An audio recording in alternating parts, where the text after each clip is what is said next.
A Rádio Cultura de Curitiba apresenta Cultura Revista, o panorama cultural da nossa arte em notícias e entrevistas. Apresentação, Mariane Antunes.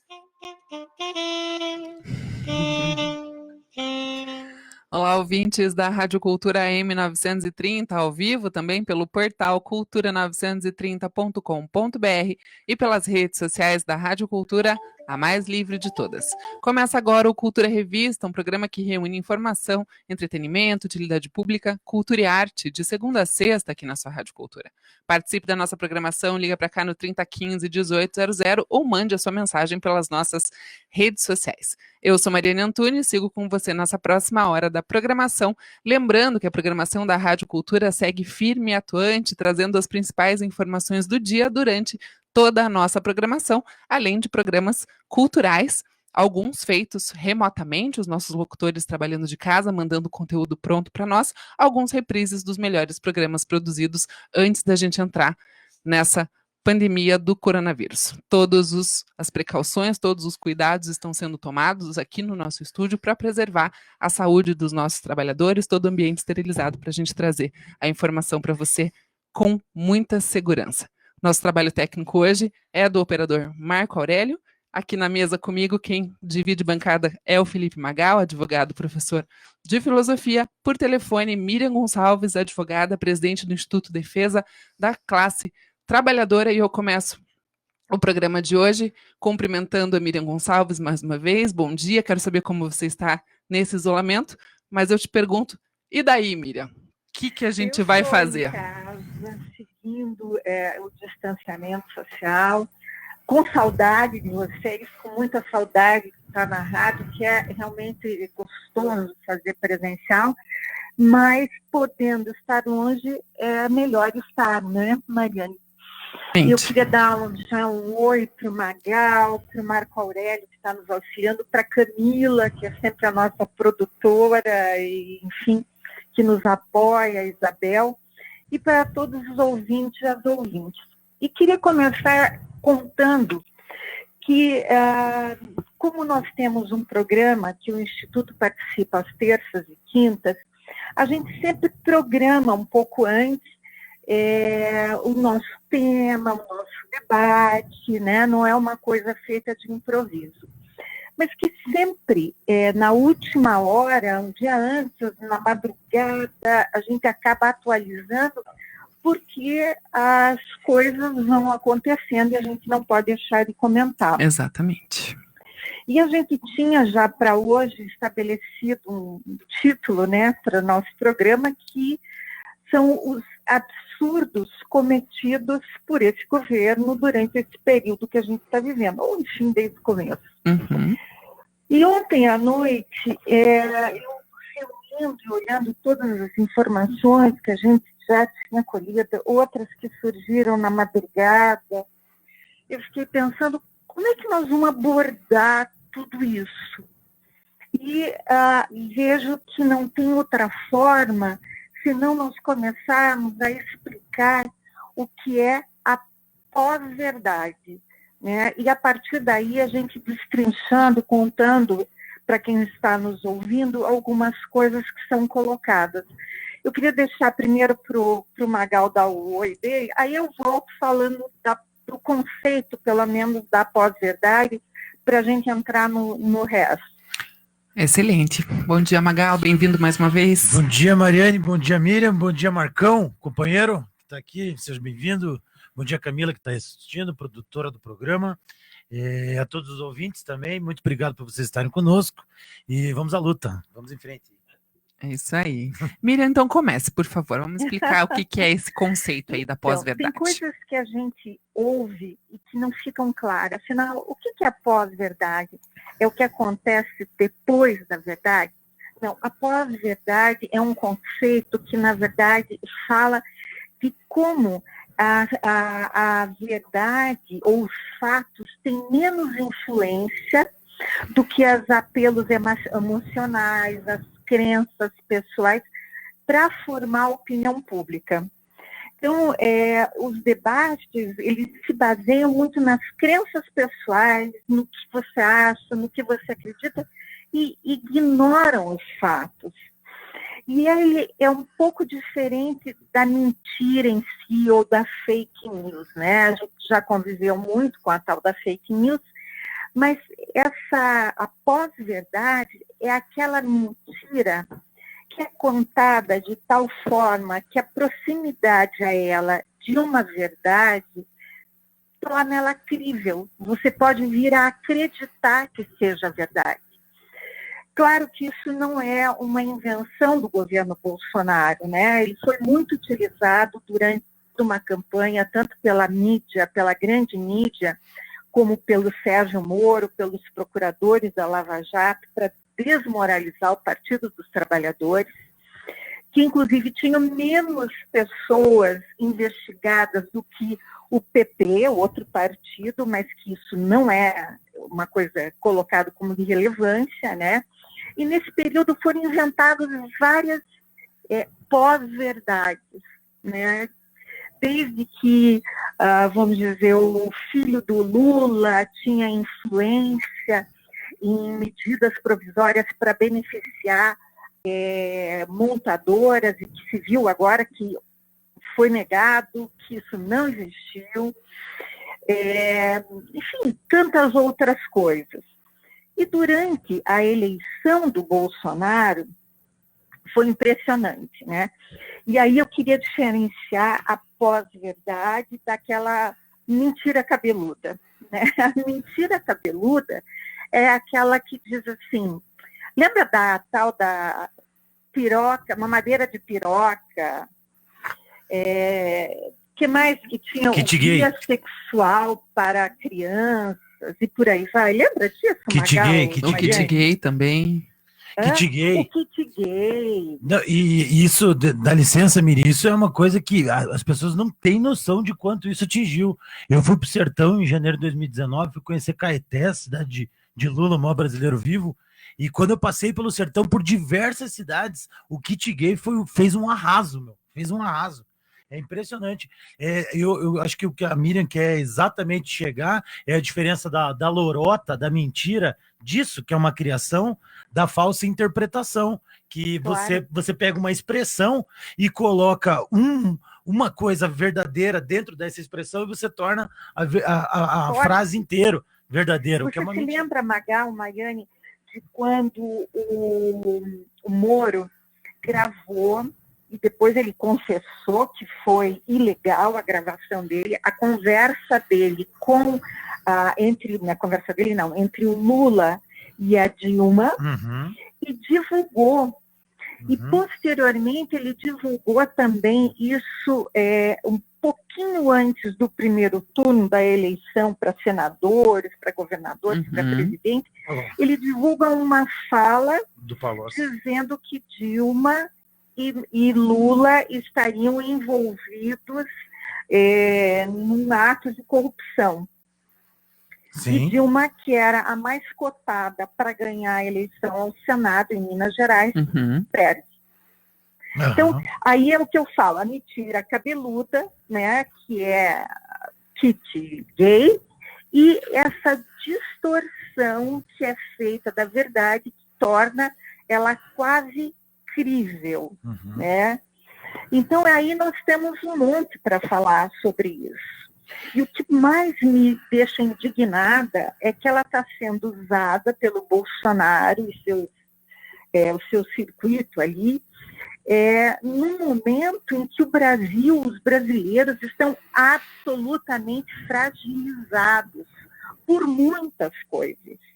E eu queria começar comentando com vocês, eu pareço que estou assim, disco riscado, mas eu acho que tem que repetir para lembrar as pessoas.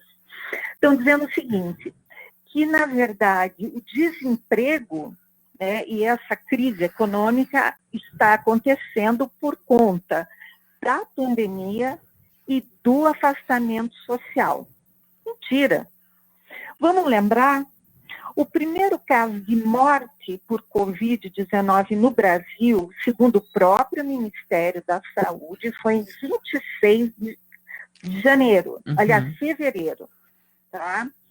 Em fevereiro, já tinha um resultado de uma pesquisa né, divulgada que nós tínhamos aqui. Empregados sem carteira assinada, 11,9 milhões, trabalhadores informais, 38,3 milhões, trabalhadores por conta própria, 24,6 milhões de pessoas, subutilização e desalento, 26,4 milhões de pessoas, que são todas essas que estão sem renda. Então, isso já existia antes e agora agrava muito mais. Mas não dá para dizer que tanto o desemprego como a crise econômica foram causadas pela pandemia. E aí é que eu falo dessa distorção, né? Você pega um fato, que é desemprego, agravado pela pandemia, e mente, torce essa verdade, dizendo que aconteceu a partir da pandemia. Essas interpretações e todas essas notícias que são dadas falsas e toda essa narrativa que é feita para ludibriar aí a arquibancada é uma coisa muito triste, porque a gente está na véspera do Dia do Trabalhador, amanhã é Dia do Trabalhador, e eu vindo para cá agora, Mariane, quando eu peguei Matheus Leme, eu passei pela agência da Caixa Econômica. Cara, a agência da Caixa Econômica estava lotada, Miriam, mas estava lotada de gente. Sim. Todo mundo para pegar o auxílio emergencial, que não sai. Não sai. Sério, não, é impressionante. Um monte de gente que chegou até mim, mandaram mensagens, e-mails, sinais de fumaça, fizeram todos os tipos de aceno para dizer o quanto esse governo, além de mentiroso, como a Miriam falou, o quanto é maléfico e o quanto está causando prejuízo danado à população. A gente falava... é terrível, Magal, é terrível. Veja, no dia 27 de abril teve um debate muito importante, do qual participou a Tereza Campelo, uma economista, ex-ministra, e que ela fala textualmente, a renda básica emergencial já fez aniversário, e inclusive ter informação sobre o que está acontecendo é uma dificuldade. As pessoas não sabem como receber, não há um respeito por aquelas pessoas que realmente estão excluídas desse mundo bancário, que não recebem, que não tem conta, que não tem CPF. É como se o governo federal não conhecesse essa realidade brasileira. Acho até que não conhece, porque são despreparados, são pessoas que não poderiam jamais estar na condução de um governo, quanto mais brasileiro, que não é fácil, é complexo, né?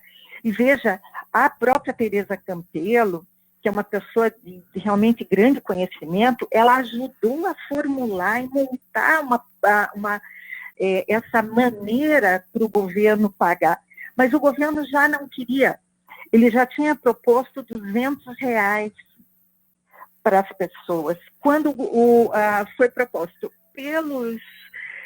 pela oposição e aprovado na Câmara, enfim, no Congresso, R$600 para pessoa ou 1.200 por família, eles começaram a colocar todas as dificuldades. Não que seja fácil, mas realmente não houve um empenho como deveria haver. Não se formou um comitê, uma comissão de pessoas realmente empenhadas em pagar esse valor.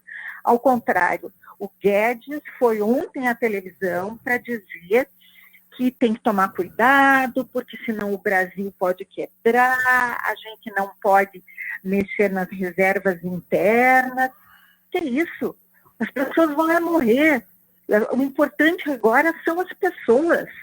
A reserva interna, vamos pensar depois. Aliás, eles queimaram a reserva interna, que o PT deixou e bastante, apoiando bancos, para reduzir o valor da diferença da moeda, do dólar para o Brasil. Assim eles queimaram as reservas internas.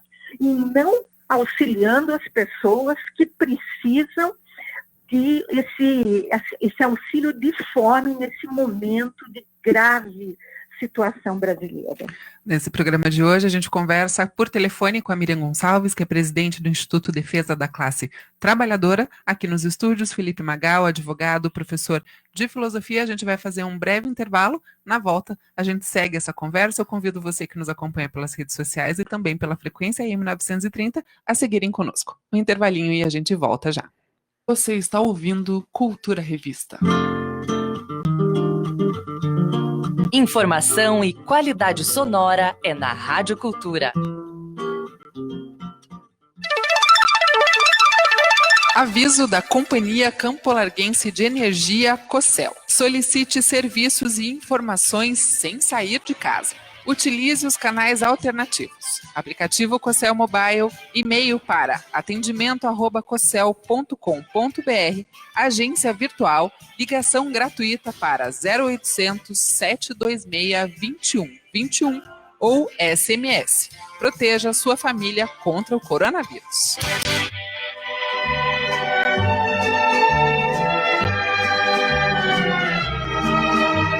A vida é uma combinação de magia e espaguete. Venha conhecer essa magia no Fellini Restaurante. Há 10 anos na esquina mais charmosa do Cascatinha. Cozinha de alma, de quarta a segunda, das 11h30 às 15 horas, com almoço típico italiano e cardápios especiais para eventos. Consulte a programação nas redes sociais do Fellini Restaurante ou faça uma visita na Avenida Manuel Ribas, 4227. Informações e reservas pelo telefone 41 99228 1948.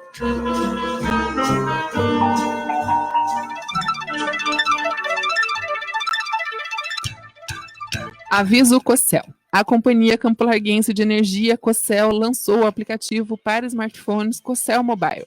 O aplicativo é gratuito e pode ser utilizado para solicitar serviços, consultar faturas e consumo, informar sobre necessidade de manutenção na iluminação pública, entre outras opções.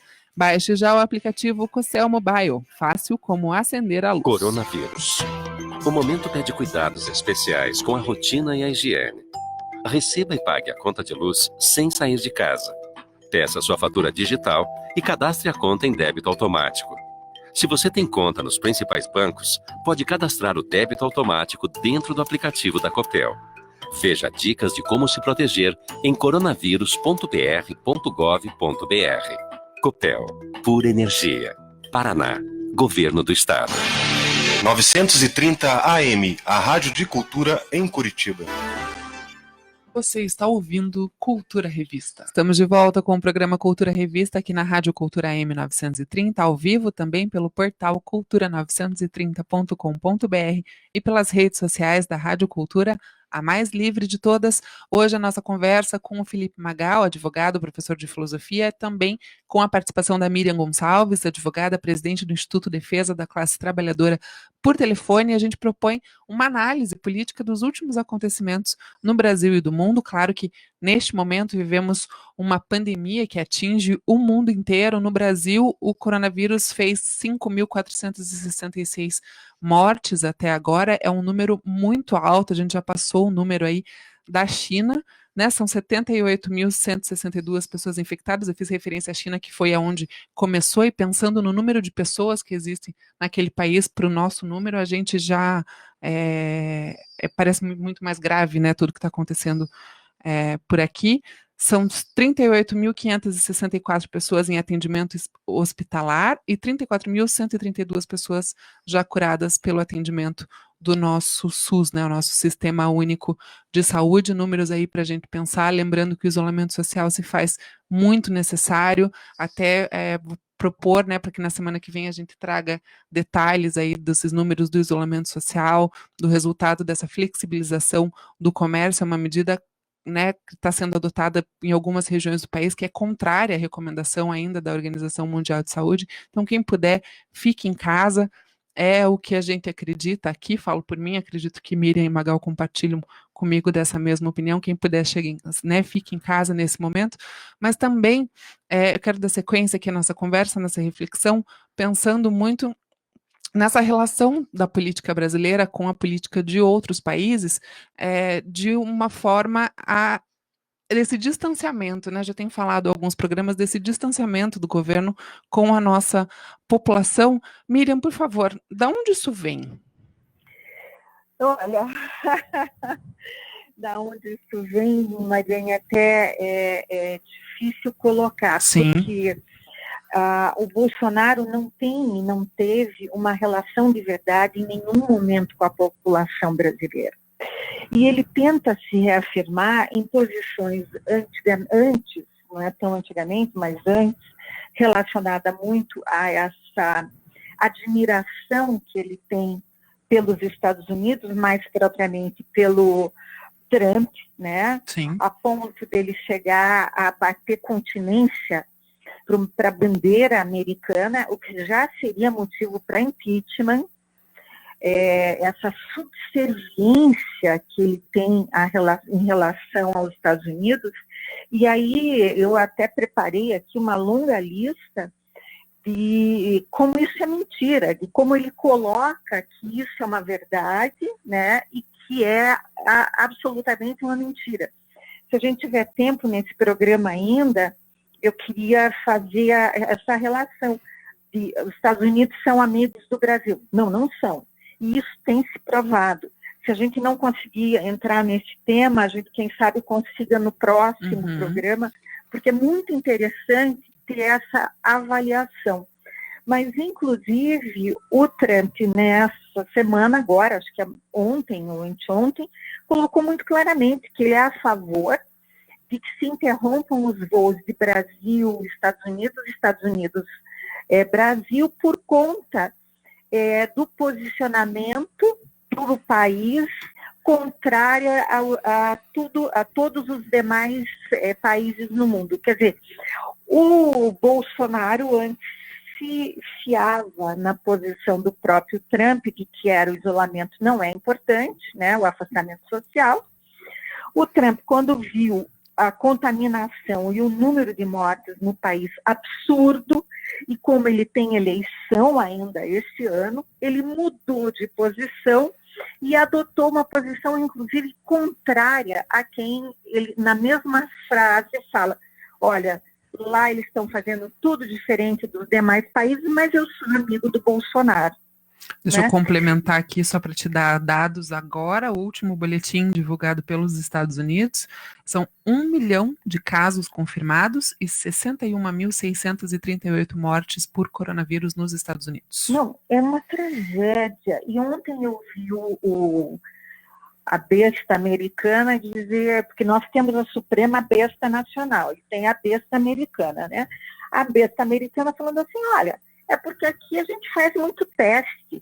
Então, isso significa aí, sei lá, 2% da população, não é nada.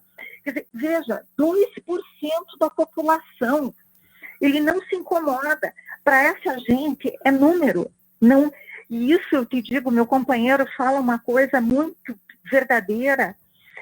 2% para eles é número. A família que perde um é 100%. Então, não é número, são pessoas. E eu queria te colocar uma outra afirmação que ele fala, e é uma outra tragédia, sobre o afastamento social. Veja aí a tal da pós-verdade. Ele diz o seguinte: afastamento social não serviu para nada.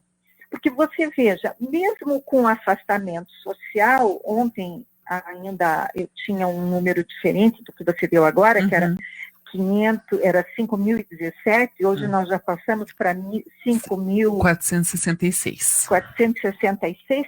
Veja, com isolamento chegou nisso.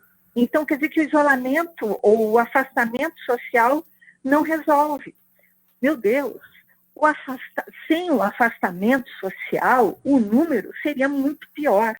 Que, aliás, já é, porque há uma subnotificação, né? Há um número maior, muito maior, de gente que morreu do coronavírus e que não está computado, até porque não dá tempo de fazer exame, também tamanho o número de mortes. E acredito eu que esse número, Miriam, Oi, perdão? Não, só para complementar, que eu acredito que esse número, na verdade, ele aumenta cada vez mais por conta da flexibilização do isolamento social. Não há a menor dúvida disso. Inclusive, vamos lembrar, a doença começou na China. E o que foi que eles fizeram lá? Eles cercaram a cidade. Na província onde começou, eles cercaram, não ninguém entra, ninguém sai, o chamado lockdown. As pessoas foram proibidas de sair à rua e foi o que conseguiu controlar e foi assim que a China começou a obter números mais favoráveis. Isso aconteceu também na Itália, aconteceu na França. Os números foram grandes na Itália, na França, na Espanha? Sim.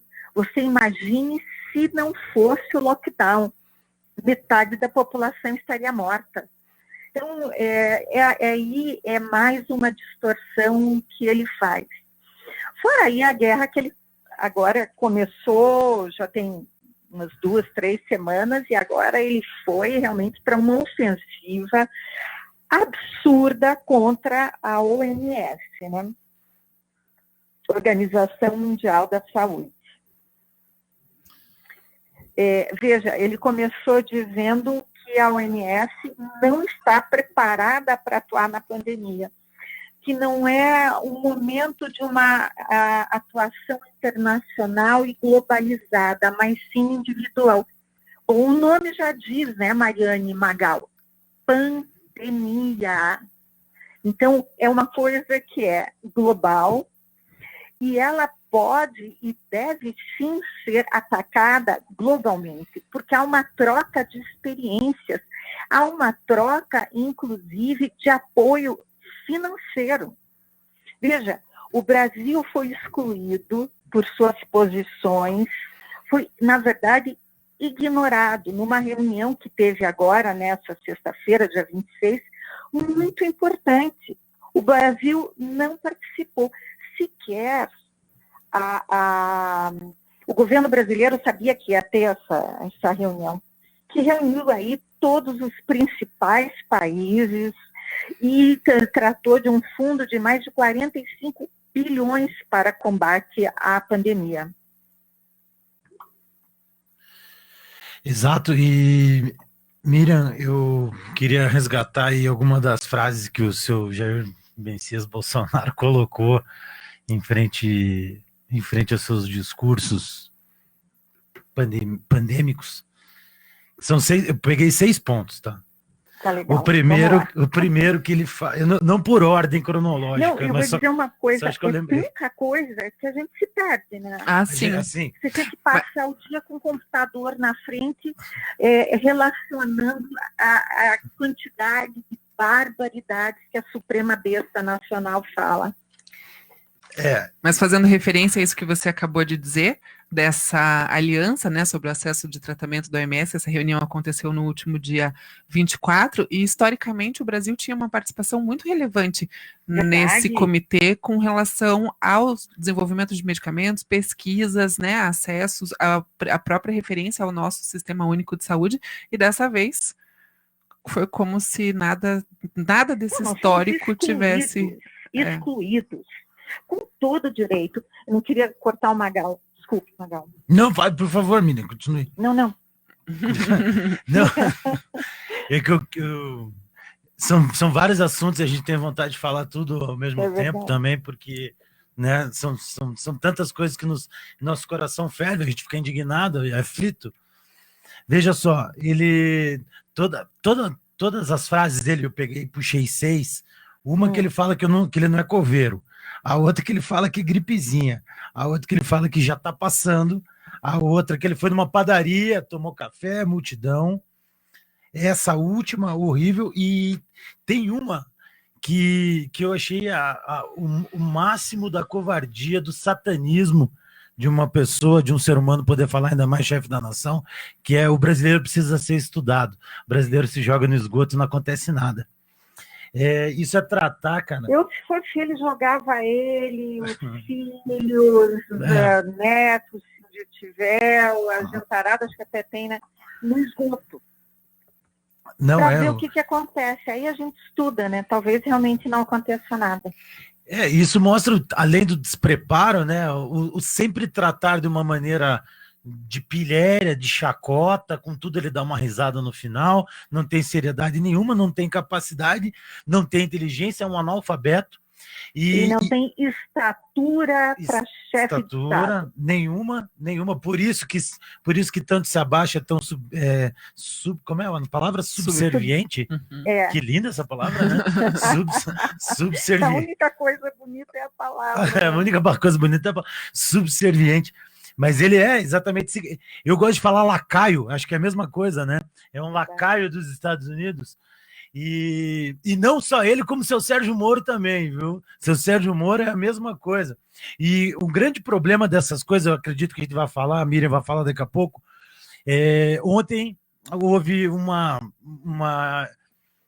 proibição, a suspensão do novo presidente da Polícia Federal, que é, não sei o que, é Ramagem, o nome dele. Ramagem. Isso, e, aliás, o presidente, ao falar, chamou ele 2 vezes de Ramacho. Mas tá tudo bem. Desculpa rir, mas é que... Não, tem que rir. Porque é horrível. E, bom, ele foi suspenso ontem, ele foi colocado lá, né? Assim, nitidamente amigo da família, passou Réveillon, ia em jogo de futebol, tudo era... Guarda-costas dele. Guarda-costas dele. Foi chefe de segurança durante a campanha, não foi?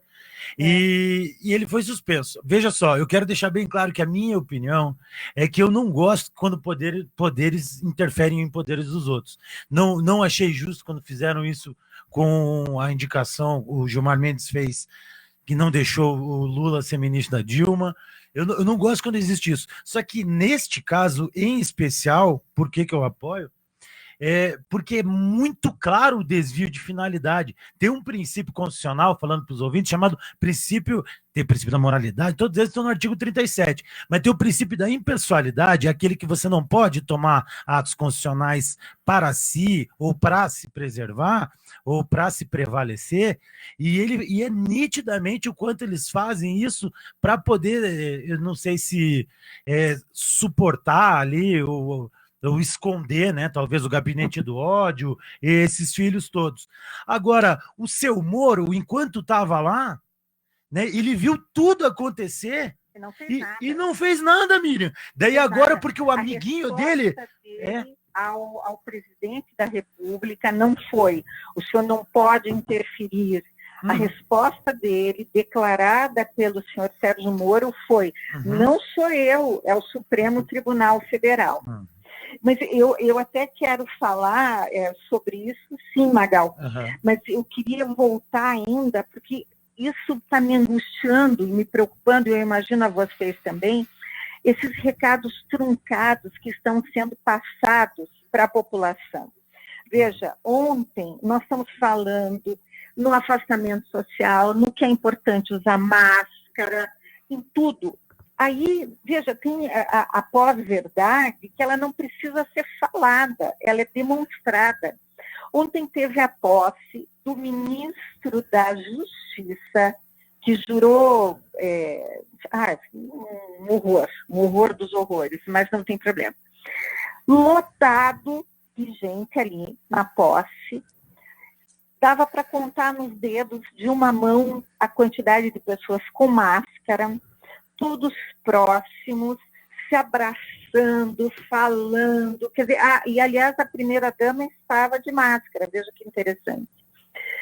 Todo mundo se abraçando. O que isso passa para as pessoas que assistem, para o público? Que não precisa o presidente da República, os ministros, que são as autoridades aí máximas do país, se reúnem num lugar sem máscara, se abraçam, por que eu não posso me abraçar, ter que manter essa distância de 2 metros? Isso passa uma mensagem subjetiva que vale por 1000 frases, né? E confunde a população. É uma tragédia. Na verdade, eu emendo. Desculpa, pode falar.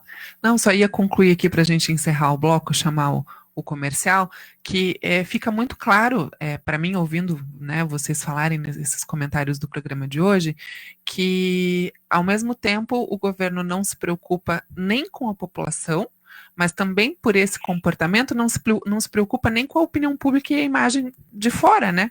A gente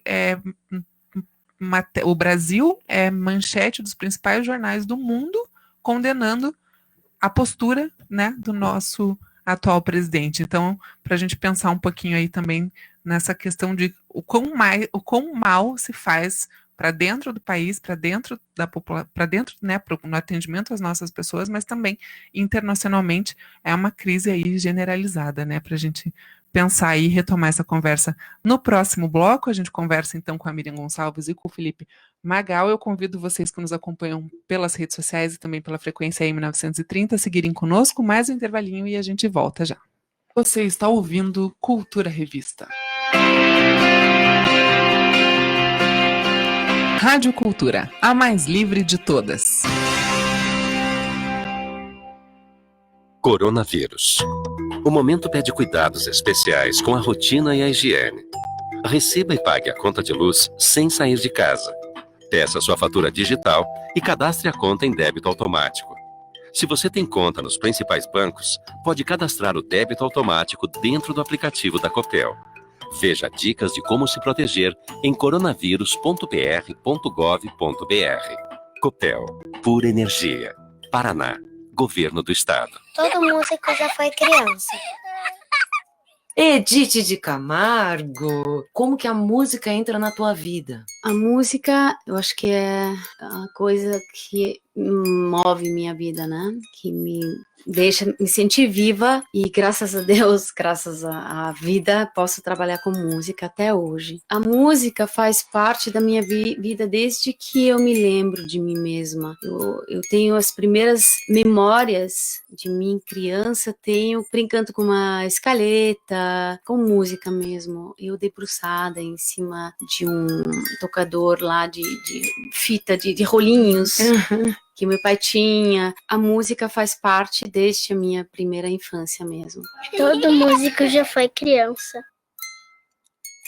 Olá, ouvintes. Estamos passando por um momento crítico devido à pandemia do coronavírus. Precisamos ficar isolados em casa. Mas muitos de vocês podem estar se perguntando, é necessário mesmo essa preocupação toda? Preciso mesmo ficar em casa? A resposta é sim. A principal função do isolamento é tentarmos frear essa transmissão rápida deste vírus entre as pessoas. Lembrando que muitos têm o coronavírus, mas não apresentam sintomas. Isso dá uma falsa impressão de estar a salvo ou protegido. A taxa de letalidade, ou seja, quanto das pessoas que têm o coronavírus e têm a chance de morrer, é entre 2% a 3% no geral, mas nos idosos é até 14%. Por isso temos que ter todo esse cuidado. Por mais quantas pessoas estiverem infectadas, consequentemente aumentará o número de pessoas que morrem. E não podemos esquecer também que quanto mais pessoas ficarem doentes, mais necessidade delas ir para o hospital, mais necessário ter leitos de UTI, e nenhum país está preparado para isso. Talvez você olhe o valor da porcentagem entre 2% e 3% e pense que ela é pequena, mas lembre, quando afetar você e alguém na sua família, esse valor chegará a 100%. Lembrando que os sintomas podem aparecer dentro de 14 dias. Por isso temos que pedir para você ficar em casa dentro dessas 2 semanas. Mas claro, se você já tiver sintomas, você vai ter mais consciência e ficará em casa com mais facilidade. Não esquecer de lavar as mãos com água e sabão por pelo menos 15 segundos em toda a mão, na palma, no dorso, entre os dedos, embaixo das unhas, principalmente as mulheres que têm unhas compridas. Use álcool em gel logo em seguida. Evite também tocar na mão dos olhos, no nariz e na boca, e também compartilhar copos, talheres, objetos pessoais, como também não cumprimente com beijos e abraços. Quer saber mais sobre esse tema? Participe das minhas enquetes e dicas nas minhas mídias sociais. Me procure como Dr. Paulo Mendes Júnior no Facebook e no Instagram. Até a próxima coluna de saúde. Informação e qualidade sonora é na Rádio Cultura. Você está ouvindo Cultura Revista. Estamos de volta com o programa Cultura Revista aqui na Rádio Cultura AM930, ao vivo também pelo portal cultura930.com.br e pelas redes sociais da Rádio Cultura, a mais livre de todas. Hoje o nosso programa com o apoio cultural do Instituto Defesa da Classe Trabalhadora. Para mais informações no Facebook, Defesa Classe Trabalhadora, no Instagram, @ideclatra. A presidente do Instituto, Miriam Gonçalves, fala com a gente por telefone aqui nos estúdios o nosso convidado, advogado, professor de filosofia, Felipe Magal. Miriam, como é que a gente segue, né? Essa semana são muitos acontecimentos, a gente não tem como prever, a gente já tem falado em programas anteriores que é tanta coisa acontecendo o tempo todo que a gente já também não sabe mais por onde ir, né? O que esperar, tamanhas atrocidades, né? Tamanhos absurdos que acontecem. É difícil a gente não estar junto, que a gente se corta, perdão. Eu queria continuar falando da pós-verdade e nessa confusão de informações que estão sendo lançadas para a população. Tem duas que são, para mim, de uma gravidade absurda. Nós vamos entrar da que aconteceu essa madrugada e essa noite, foi ridícula, absurda, mas uma delas, antes, eu queria falar que o presidente da República disse o seguinte: se a renda cair, morrerá mais gente. Ele falando assim que se as pessoas não forem trabalhar, a renda cai, então morre mais gente. Morre mais gente se as pessoas forem trabalhar e se contaminarem, e também se eles não fizerem o que foi determinado, que é o pagamento desse auxílio, que já devia estar na segunda parcela. E ele diz literalmente o seguinte: veja como é possível confundir as pessoas. Não podia fugir da verdade, isso é a palavra dele. Estou respondendo processo dentro e fora do Brasil, estou sendo acusado de genocídio por ter defendido uma tese diferente da OMS. O pessoal da OMS fala tanto, mas o diretor, presidente, não é médico. Você sabia que ele não é médico? Então, com essa frase, parece que a ideia é desqualificar, né, o Tedros Adhanom para aquilo que ele fala. O que ele não diz é que o diretor-geral da OMS é biólogo, com mestrado em imunologia de doenças infecciosas da Universidade de Londres, tem doutorado em filosofia da saúde comunitária na Universidade de Nottingham, no Reino Unido, foi ministro da Saúde das Relações Exteriores da Etiópia. Enfim, ele tem um currículo invejável. Isso ele não diz, mas ele tenta desqualificá-lo pelo fato de não ser médico, sendo que ele tem um currículo muito mais adequado a esse combate da pandemia do que ser apenas médico, né? Ele tem um currículo, aliás, vamos dizer, de fazer inveja a qualquer ministro da saúde, né? Qualquer um, o passado, o atual, enfim. E o currículo do Bolsonaro, o que? Histórico de atleta? Né? Não, quem que é ele que vai falar de... Quem é Bolsonaro para falar de currículo, né? Não, pelo amor de Deus.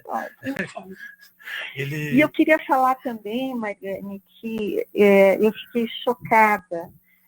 E aí vai de novo a tal da pós-verdade. Por exemplo, ele coloca, e isso os filhos dele são craques em fazer, ele coloca um comentário dele, né, numa dessas redes, ele coloca, por exemplo, no Facebook, e rapidamente ele tira. Mas é óbvio que muita gente acompanha online o que coloca o presidente da República, o que é natural.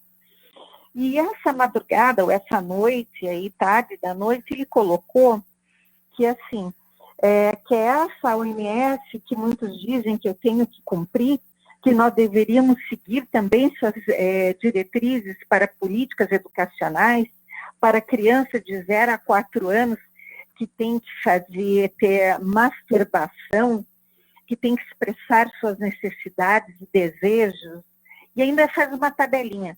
Para crianças de 4 a 6 anos de idade, identidade de gênero positiva, goze e prazer ao tocar o próprio corpo, masturbação na primeira infância. relações entre pessoas do mesmo sexo. Para crianças de 9 a 12 anos, primeira experiência sexual. A besta suprema coloca isso sem dar qualquer dado da onde ele teria tirado, qualquer indicação, ele coloca e retira. Enquanto isso já se espalhou pelas redes, essa barbaridade. E aí, ninguém vem esclarecer que, na verdade, o que há é um guia publicado pelo Centro Federal de Educação e Saúde da Alemanha, em conjunto com o escritório europeu da OMS, que é dirigido não às crianças, mas aos pais, que diz o seguinte, entre o seu texto, que crianças de 2 a 3 anos são curiosas em relação ao seu próprio corpo e passam a ter noção do que é ser menino ou menina. Essas são as pautas de valor, né, que sempre colocaram e fizeram dele a campanha dele, né? A campanha dele já foi formada por todas essas narrativas colocadas a respeito de valor. Então, por isso que ele cometeu todos os absurdos, os crimes, as sentenças mais odiosas, mais perniciosas em relação àquilo que ele não acredita, ou que ele finge não acreditar, porque Bolsonaro, ele não acredita em nada porque ele não é ninguém, ele não sabe nem o que ele faz, ele é apenas um aventureiro, um oportunista, um dinheirista, um miliciano. Então, de todas essas coisas, ele coloca-se nessas pautas de valor para confundir a população. Eu acho que, juntando todos os blocos aqui desse programa, a grande função, o grande objetivo da pós-verdade colocada através das narrativas, seja pelo uso excessivo da internet, através de robôs, seja de toda essa plataforma cultural de valores que ele exerce, que ele carrega, é de confundir a população. Essa relação de confusão é o que faz com que ele um dia fale uma coisa e depois volte atrás. Só que ele não está voltando atrás. Ele já disse, sabe? Não, desculpa. Não, já disse, já está feito. É mais ou menos o pedido de desculpa que o Onyx Lorenzoni falou para o Moro e o Moro aceitou. E o Exato. pior é a mesma coisa. Desculpa aí, eu realmente fiz caixa 2, mas estou confessando. Então tá, sem problema. Lembra, falamos disso, né? E essa questão também, que isso me salta aos olhos, e eu fico assim um pouco aflito, de ver como tudo que o Moro passou dentro, né, ter aceitado se despedir lá da magistratura, ter ido para esse governo belicoso, ter ficado lá, ter passado por cima de Queiroz, de Marielle, de avião de cocaína, de todos os arroubos, de todos os assaltos, não ter feito nada. O que o Moro fez? O que o Moro fez? Teve um monte de rebeliões em prisões, morreu um monte de gente. A gente podia dedicar um programa a ele, né? O que você acha? A malhar ele, sem dúvida.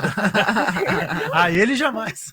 Mas a malhar ele, sem dúvida. Fazer essa impressão que ficou, que está sendo construída, está sendo construída de um Moro grande herói. Exatamente. Agora, sabe, Magal, o que você falando me lembra, Magal e Mariane, que o Trump falou numa entrevista, segundo ele foi sarcástico, quando diziam do detergente, que era importante usar, limpar as coisas e tudo mais, ele vira e diz o seguinte, então quer dizer que tomar detergente também ajuda a matar o vírus da Covid-19. E que teve um aumento significativo de casos de atendimento por pessoas, no desespero, tomarem o tal do detergente. Claro. Aí você vai falar assim, mas ignorante. Mas a vida, a população é feita também de pessoas que não têm um esclarecimento. E que na hora do desespero, fazem mesmo. Aí você imagina, fazendo aí o comparativo para a realidade nacional, um presidente que desmoraliza a OMS, desmoraliza o afastamento social, põe dúvidas nas orientações de médicos, de profissionais que realmente estão habilitados a fazer as orientações, do próprio ministro do passado e do atual ministro. Quer dizer, o que ele faz? É um genocida, realmente tinha que ser denunciado na ONU como genocida, não tem outra qualificação para essa pessoa. Não tenho dúvida que ele vai acabar acontecendo isso com ele, o final dele vai ser dos piores possíveis. Quero mandar um abraço a várias pessoas que estão aqui, comentários, um grande companheiro Prado, João, Rômulo Alves, Sandra, Fábio Oliveira, minha companheira Fabiana, meu chefe, eterno chefe Adriano Cirino, meu irmão, meu companheiro, todos aí, aqueles que estão nos ouvindo, muito obrigado. E eu gostaria de continuar a expressar essa relação da confusão causada por eles, Miriam, que se tem uma palavra que não se fala mais lá no Gabinete do Ódio, no Palácio da Alvorada e no meio desses milicianos, chama-se hidroxicloroquina, que eles tantos falavam, era a salvação do negócio, e agora não tem mais nada, agora não serve para mais nada. Então, você vê como é rasteiro, como é mentiroso, como é covarde, como é debochado e como é genocida, e é por isso que eu tenho que usar essa palavra que você usou, né? Chegou a hidroxicloroquina não serviu, aí esse Donald Trump pega e fala do detergente, e de fato parece que houve casos de pessoas que ingeriram, né? Ignorantes todos somos, eu também sou, todo mundo é, mas eles chegam a esse ponto de fazer isso, tomar detergente. Desculpa, Vocês lembram que o Bolsonaro, numa reunião que teve, enfim, de líderes mundiais e tal, ele foi para a reunião, quer dizer, não foi presencial, né, por internet, ele postou do lado dele uma caixa do remédio. Quer dizer, o que você passa? Primeiro, gente, povo brasileiro, tranquilo, nós temos o remédio, então não se preocupe, porque se você pegar a doença, nós temos. E o Brasil é que tem a cura para a Covid-19. Que barbaridade. Assustador. A irresponsabilidade atrelada ao movimento maléfico que ele faz, vai fazer do Brasil, sem dúvida alguma, Mariane, para acabar minha fala, ou o primeiro ou o segundo país com maiores casos. Eu tenho certeza que quem vai liderar o ranking péssimo, pandêmico, vai ser Estados Unidos e Brasil, as duas nações mais covardes, mais que fazem isso desse capitalismo selvagem, ridículo, e que tudo começou por conta do pré-sal e todas as outras coisas, e tantos problemas e tantos programas que ainda temos que falar sobre isso. Miriam Gonçalves. Um registro da participação aqui do Rômulo Alves, que diz: governo da pós-verdade, apagamento da memória discursiva e esvaziamento dos sentidos. É bem isso. Boa, Rômulo. Agradeço mais uma vez a participação de todo mundo que acompanhou a gente pelas nossas redes sociais. Miriam Gonçalves, agradeço mais uma vez você por telefone, toda a sua equipe, ao apoio e parceria do Instituto Defesa da Classe Trabalhadora. Suas considerações finais, por favor. Eu quero pedir às pessoas que prestem atenção, reflitam sobre a falta de incentivo, de coordenação, empenho do governo federal em auxiliar os estados. Na verdade, Bolsonaro e sua equipe optaram por um confronto com os governadores e prefeitos que estão enfrentando ali no dia a dia os casos de Covid-19. O governo federal é genocida, é homicida e é omisso em relação às atitudes que poderiam ser tomadas para minimizar os casos de morte e o agravamento da situação no país. Um grande abraço a todas e todos e até o próximo programa. Abraço, Mariane e Magal. Obrigada, Miriam. Abraço. Magal? Para a gente encerrar amanhã, Dia do Trabalho, data importante no nosso país, a partir das 9 horas da manhã, a Central Única dos Trabalhadores faz uma programação totalmente online, envolvendo muitas pessoas, muitas associações, muitos sindicatos. A Rádio Cultura vai transmitir toda a programação a partir das 9 horas da manhã. Eu queria que você falasse um pouquinho desse evento e um pouquinho também deste dia, rapidamente, para a gente encerrar. Sem dúvida, muito obrigado. Muito obrigado, Miriam. Um beijo para você. Fique bem e se cuide e mantenha seu isolamento, seu distanciamento social aí. Espero que para você, para seus familiares, para todo mundo.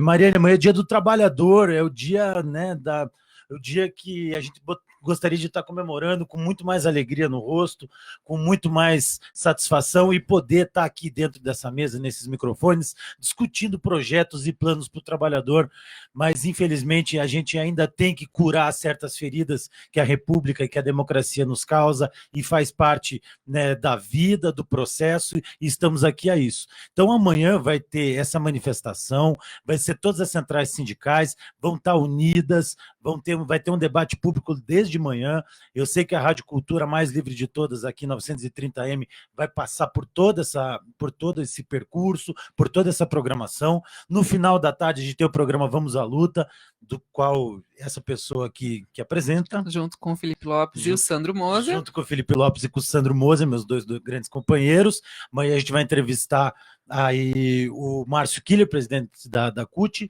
o juiz do trabalho, Leonardo Vandelli, e temos mais uma surpresa também, que não vou falar agora, vou deixar para amanhã. E gostaria de pedir a todos que mantenham os seus olhares atentos a tudo isso que está acontecendo, e em casa, com distanciamento social. É um momento de grande fragilidade, né, pandêmica, epidemiológica. A gente precisa fazer isso, precisa proteger os nossos, e sem dúvida, quando passar tudo isso, pensar nas próximas narrativas de debate. Eu quero uma revolução popular, eu quero uma saúde, uma educação, um transporte único e gratuito por todos nós. A gente vai ter que começar a pensar nas pautas e nos projetos que nós, da esquerda, do campo progressista, queremos, e a gente tem muita ideia, muita sugestão, e a gente faz um convite a todos para que não deixem de nos assistir, de nos acompanhar, de ficar com a gente, de abraçar, de nos ladear, e ir à luta com todos nós. Eu acho que isso é o mais importante. Muito obrigado, Mariane. Muito obrigado. Muito obrigado, Marcão. Obrigada a todos. O Cultura Revista de hoje fica por aqui. Eu agradeço a companhia e a audiência de todo mundo que nos acompanhou neste programa de hoje. Cada vida importa. Quem puder, fique em casa. É o que a gente defende e acredita por aqui. Um abraço a todos e até amanhã. E a última coisa, e um abraço para o Anderson Fazolin, comandante, que é aniversário dele. Parabéns. Comandante Fazolin, um abraço. Desculpa, Feliz Maria. aniversário. Um abraço, obrigada, até.